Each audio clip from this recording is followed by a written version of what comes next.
Hi folks, Sean Broderick. I'm in Vancouver and I'm speaking to Mike Allen, and he's the CEO of Northern Empire Resources. Who are they? Well, a great gold explorer working in a part of Nevada that's actually getting pretty hot right now. And he's going to give you the scoop on his company and what they're up to. Could you please speak to my subscribers and just tell them what Northern Empire is working on right now?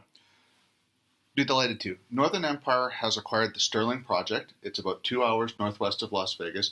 It's an open pit, high-grade heap leach gold project in Nevada. It features a permitted mine, open pit mine called the Sterling Gold Mine, and 3 additional high-grade oxide resources, plus additional regional exploration. As you said, this area is heating up. There are 4 companies actively drilling in the area. There's us, Corvus, Waterton, and Anglo Gold, all drilling in the area right now. So expect a lot of news flow out of the district in the next little while. Great. Now, if you guys have been watching my videos, you know Corvus. They have a lot of good stuff going on there, great team and all the stuff. But one of the things that I found fascinating from your presentation is not only do you have high grade at the Sterling mine, but also you have Secret Pass, you have the other stuff around there. There's a lot more in that area that you have going on. Correct. So on the property, there's 4 separate deposits. The Sterling, which is permitted. There's the Daisy, Secret Pass, and SNA. Also, internal to our land position is where Corvus has been drilling on the Mother Lode project. They recently released a hole that was 96 meters of 1.36 grams per ton. That's about 170 meters away from our property boundary, contained within us. Mm-hmm. They also released a hole, I believe it was this morning, was 52 meters of 1.86 grams per ton. That's about 20 meters from our property boundary. The mineralization has a north-south trend and appears to be trending onto our ground, where we have the SNA deposit and 16 holes permitted for drilling, and we're going to be out there with 3 rigs starting now. Okay, and speaking of high grade, I mean, in your presentation, you spoke about a Daisy. I mean, that was like surface sampling that was like off the charts, right? Correct. We went out and started to do some basic boot work when we got the property. We had surface samples on the up-dip extension of the Daisy deposit, which ran 15.86 grams per ton. Unbelievable grade for in Nevada that doesn't have a drill target. At Secret Pass, we also have high-grade numbers. There was a drill hole that is unfollowed up because it was constrained by property. It was 56 meters of 3.6 grams per ton. And at SNA and south of where Corvus is drilling the Mother Lode, we have gold at surface samples of up to 5 grams per ton and kilometers of strike length. In addition to that, we've staked the total land package is now 125 square kilometers. We're the dominant holder of ground in the range, and we staked some of the best geology for hosting Carlin-type mineralization within the state of Nevada. We've got all the indications that there's a Carlin system there. Corvus has been drilling some excellent results.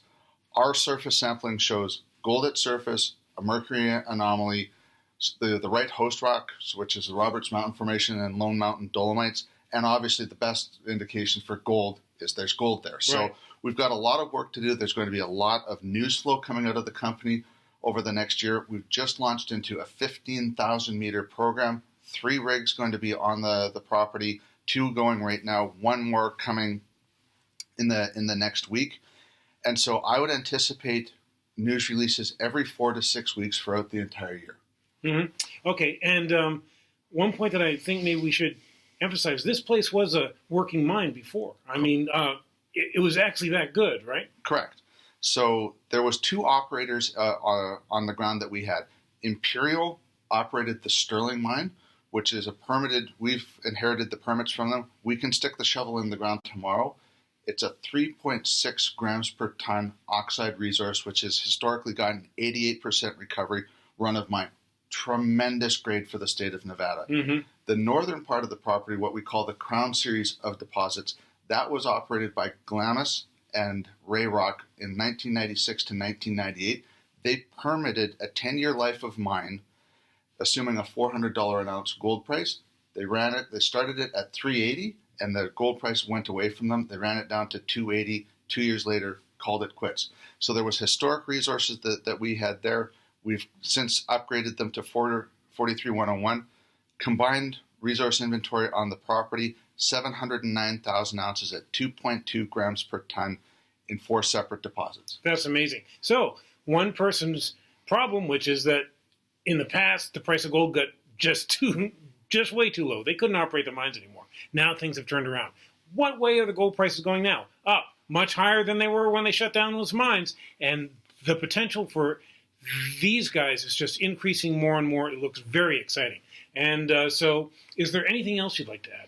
I would like to emphasize our board of directors and our management team. Okay. The people that are behind Northern Empire were also the founders of Kaminak, Newmarket, International Royalties, Rainy River, and more. Mm-hmm. That is in excess of $3 billion of takeout value for those 4 names. Those people are very actively involved. We did a $15 million bought deal financing this fall. Management put $2 million into the deal. We had doubled our position. All the people that are on the board are experienced. They look at the Sterling property and go, "Oh my God, this is great. We're going to be involved with this, and we're voting with our wallets." So what kind of things can we actually see happen, say, over the course of the next year? Over the next year, you're going to see a lot of drill results come out from the Sterling. We're also going to be initiating some of our baseline work for permitting for a larger operation. I think that one of the other things that people need to be aware of is our largest shareholder is Core Mining. They are active in the area. They are very supportive of us, and they're on the site just about every month for an update. It's a fabulous team to work with, but and there'll be a lot of work going there. Metallurgy, permitting, starting to get engineering studies going and be able to actually quantify this.